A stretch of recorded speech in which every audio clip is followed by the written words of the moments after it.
बिस्मिल्लाहिर्रहमानिर्रहीम। अस्सलाम वालेकुम। वॉइस डेली पर अपने तमाम सामीन और नाजरीन को खुशामदीद कहते हैं।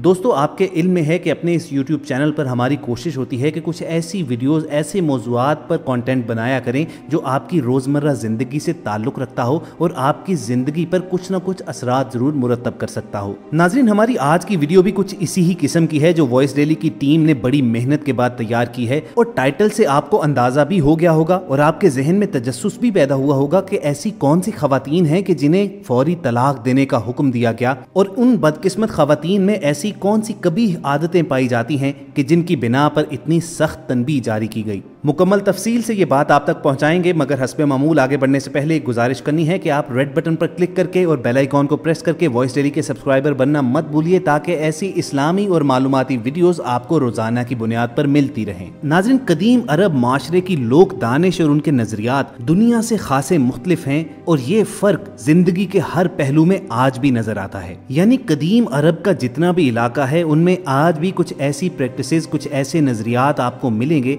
लोक दानिश की कुछ ऐसी रिवायतें आज भी अपना वजूद रखती हैं जो बाहर की दुनिया के लिए अचंभे और हैरत का बायस हो सकती हैं। लेकिन बज़ाहिर मुख्तलिफ नजर आने वाली लोक दानिश की इन रिवायतों और बातों में अक्ल और फरासत की ऐसी गहराई मौजूद होती है कि आखिरकार उनकी समझ बूझ और फहमो फरासत का कायल होना पड़ता है। दोस्तों, ये हम सब जानते हैं कि हजरत इब्राहीम अलैहिस्सलाम अल्लाह ताला के जलीलुल कदर पैगंबर थे, जिन्हें खलीलुल्लाह यानी अल्लाह के दोस्त का लक़ब अता किया गया। हजरत इब्राहीम अपने बेटे हजरत इस्माईल अलैहिस्सलाम और उनकी वालिदा माजिदा को मक्का मुकर्रमा में छोड़ गए, और उस वक्त वो एक ऐसी वादी थी जहां सब्जा का नामो निशान भी ना था। जब हजरत इस्माईल जवान हुए तो उनका निकाह कबीला बनु जरहम की एक लड़की से हुआ। हजरत इस्माईल शिकार करने जाते थे और उससे जो कुछ मिलता था उसी से गुजर बसर होती थी। अब शिकार तो एक हवाई रोजी होती है, लिहाजा कभी शिकार मिलता और कभी ना मिलता। ऐसे ही एक मर्तबा हजरत इस्माईल अलैहिस्सलाम शिकार को गए हुए थे कि उनकी गैर मौजूदगी में उनके पितर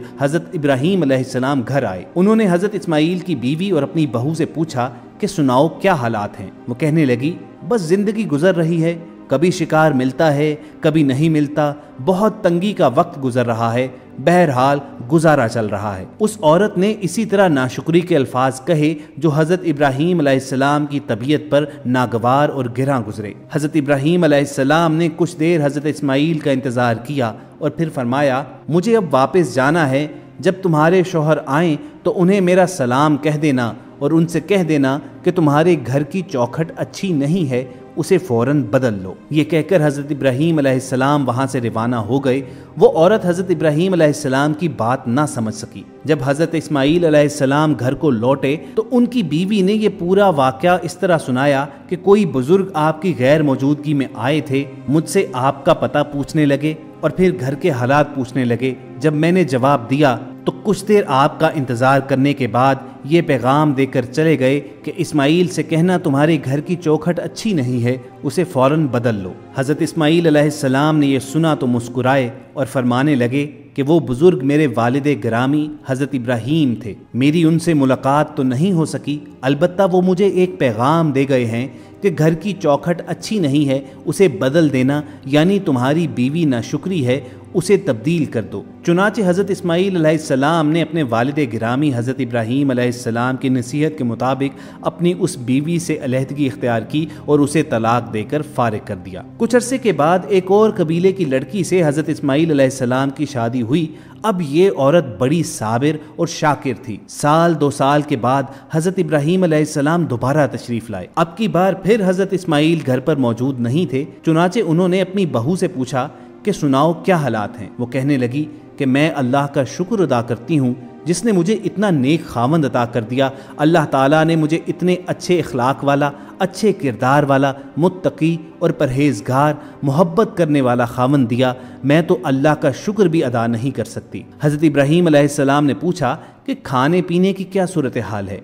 कहने लगी, रिज़्क तो अल्लाह के हाथ में है, जो मिलता है हम खा लेते हैं और अल्लाह का शुक्र अदा कर लेते हैं, और अगर नहीं मिलता तो सब्र करते हैं। गर्ज उसने शुक्र की अच्छी अच्छी बातें की तो हज़रत इब्राहीम अलैहिस्सलाम का दिल खुश हो गया, और हज़रत इब्राहीम ने फरमाया, اچھا اب میں چلتا ہوں، جب تمہارا خامند لوٹ کر آئے تو اسے میری طرف سے سلام کہہ دینا اور یہ کہنا کہ تمہارے گھر کی چوکھٹ بہت شاندار ہے، لہٰذا تم اس کی حفاظت کرنا۔ یہ کہہ کر حضرت ابراہیم علیہ السلام وہاں سے چلے گئے۔ جب حضرت اسماعیل شکار سے واپس لوٹے اور انہوں نے وہ پیغام سنا تو بہت خوش ہوئے اور کہنے لگے کہ وہ بزرگ میرے والد گرامی تھے اور وہ مجھے پیغام دے گئے ہیں کہ تم ایک نہایت اچھی بیوی ہو، مجھے تمہاری قدر کرنی ہے اور تجھے زندگی بھر اپنے ساتھ رکھنا ہے۔ دوستو، یہ حضرت اسماعیل علیہ السلام کی وہ بیوی تھی جو حضرت اسماعیل علیہ السلام سے حاملہ ہوئی اور ان کی نسل اس عورت سے آگے چلی اور پھر اسی نسل میں خاتم النبیین ہمارے پیارے آقا حضرت محمد صلی اللہ علیہ وآلہ وسلم اس دنیا میں تشریف لائے۔ تو خواتین و حضرات، آپ نے دیکھا کہ اللہ کے اس جلیل القدر پیغمبر نے اپنے صاحبزادے کو عورت کی صرف ایک بات پر اس بیوی کو فوری طور پر طلاق دے دینے کا حکم دیا، کیونکہ اللہ کے پیغمبر حضرت ابراہیم علیہ السلام کی فہم و فراست میں یہ تھا کہ ناشکر گزاری کا جذبہ انسان میں ہرس اور لالچ پیدا کرتا ہے۔ ہرس اور لالچ میں انسان دنیا کا مال و متاع اکٹھا کرنے میں لگ جاتا ہے اور اس میں حرام اور حلال کی تمیز باقی نہیں رہتی۔ ناشکری کرنے والے انسان کا پیٹ جہنم کی طرح ہو جاتا ہے جو ہر وقت مزید دوزخی ڈالنے کا تقاضا کرتی رہتی ہے۔ اسی لیے ناشکری کرنے والے شخص کا پیٹ کبھی نہیں بھرتا اور وہ اللہ تعالیٰ کے اس وعدے سے بھی مکر جاتا ہے جو اللہ نے قرآن مجید میں فرمایا ہوا ہے کہ اگر تم میرا شکر ادا کرو گے تو میں تمہیں اور زیادہ نوازوں گا۔ اس کا دوسرا پہلو یہ بھی تو ہو سکتا ہے کہ جب تم ناشکری کرو گے تو میں تم سے وہ اپنی نعمتیں چھین لوں گا اور تم حرص و لالچ میں اس دنیا کے مال و متاع کے لیے سسک سسک کر تباہی کے دہانے پر پہنچ جاؤ گے۔ یہی وہ نقطہ تھا جو حضرت ابراہیم علیہ السلام کی دانش اور فہم و فراست نے سمجھ کر حضرت اسماعیل علیہ السلام کو اپنی بیوی کو فوراً طلاق دے دینے کا حکم دیا، اور اس کے برعکس جب ان کی دوسری بیوی کو شکر گزاری کے جذبے سے سرشار دیکھا تو حضرت اسماعیل کو یہ نصیحت کی کہ اپنے گھر کی چوکھٹ کبھی تبدیل نہ کرنا، یعنی اس عورت کو زندگی بھر اپنے ساتھ رکھنا۔ خواتین و حضرات، ویڈیو کے آخر میں آپ تک عرب لوگ دانش کی ایک اور خوبصورت مثال پہنچاتے ہیں جس میں ایک عرب عقل مند آدمی نے اپنے بیٹے کو نصیحت کی کہ کبھی بھی 7 قسم کی عورتوں سے شادی نہ کرنا، خواہ وہ حسن و جمال اور مال و دولت میں بے مثال ہی کیوں نہ ہوں۔ اس عرب دانا کے مطابق وہ 7 عورتیں یہ تھیں: انانا، منانا، کنانا، حنانا، حداقہ، براقہ اور شداقہ۔ اب یقیناً ہمارے تمام ناظرین کے لیے یہ الفاظ، یہ ٹرمینالوجیز نئی ہوں گی، چنانچہ ان کے مفہوم آپ تک پہنچاتے ہیں۔ دوستو، اس عرب دانا کے مطابق انانا وہ عورت ہوتی ہے جو ہر وقت سر پر پٹی باندھے رکھے، کیونکہ شکوہ شکایت ہی ہمیشہ اس کا معمول ہوگا۔ اسی طرح دوسری عورت منانا وہ ہے جو ہر وقت مرد پر احسان ہی جتاتی رہے کہ میں نے تیرے ساتھ یہ احسان کیا اور تجھ سے تو مجھے کبھی کچھ حاصل نہیں ہوا۔ اس عرب دانا نے اپنے بیٹوں کو نصیحت کی کہ کبھی بھی اس قسم کی عورت سے بھی شادی نہ کی جائے۔ اسی طرح تیسری عورت کنانا وہ ہے جو ہمیشہ ماضی میں رہے، ہمیشہ اپنے ماضی کو یاد کرے اور ہمیشہ یہی کہتی رہے کہ وہ وقت اچھا تھا۔ اسی طرح اس عرب دانا نے اپنے بیٹوں کو جس چوتھی قسم کی عورت سے شادی کرنے سے منع کیا وہ حنانا کہلاتی ہے، وہ عورت جو ہر وقت اپنے سابقہ خامند ہی کو یاد کرتی رہے اور کہے کہ وہ تو بڑا اچھا تھا مگر تم ویسے نہیں ہو۔ اور اس فہرست میں 5ویں عورت حداقہ کہلائی،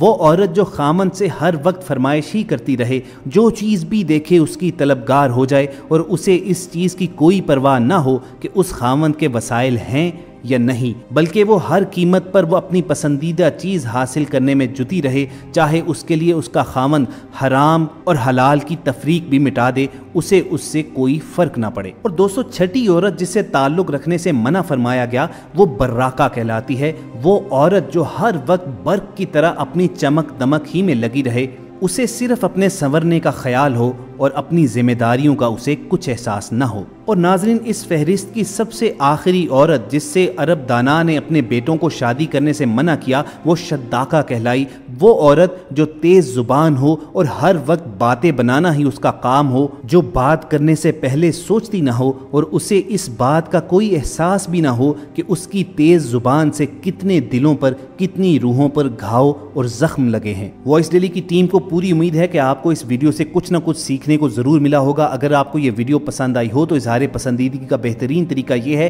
कि इसे लाइक और शेयर करके फेसबुक और व्हाट्सएप के जरिए दूसरे लोगों तक भी पहुंचाइए। और हस्बे मामूल अलविदा कहने से कबल एक याद दहानी करवा दें, अगर आपने हमारी वीडियो पहली मरतबा देखी है तो रेड बटन पर क्लिक करके और बेल आइकॉन को प्रेस करके वॉइस डेली के सब्सक्राइबर बनना मत भूलिए, ताकि ऐसी इस्लामी, तारीखी और मालूमाती वीडियोस आपको हर वक्त और बर वक्त मिलती रहें। अगले मालूमाती वॉइस सेशन तक के लिए हमें इजाज़त दीजिए। अपना और इर्द गिर्द के लोगों का ख्याल रखिए और सुनते रहिए वॉइस डेली।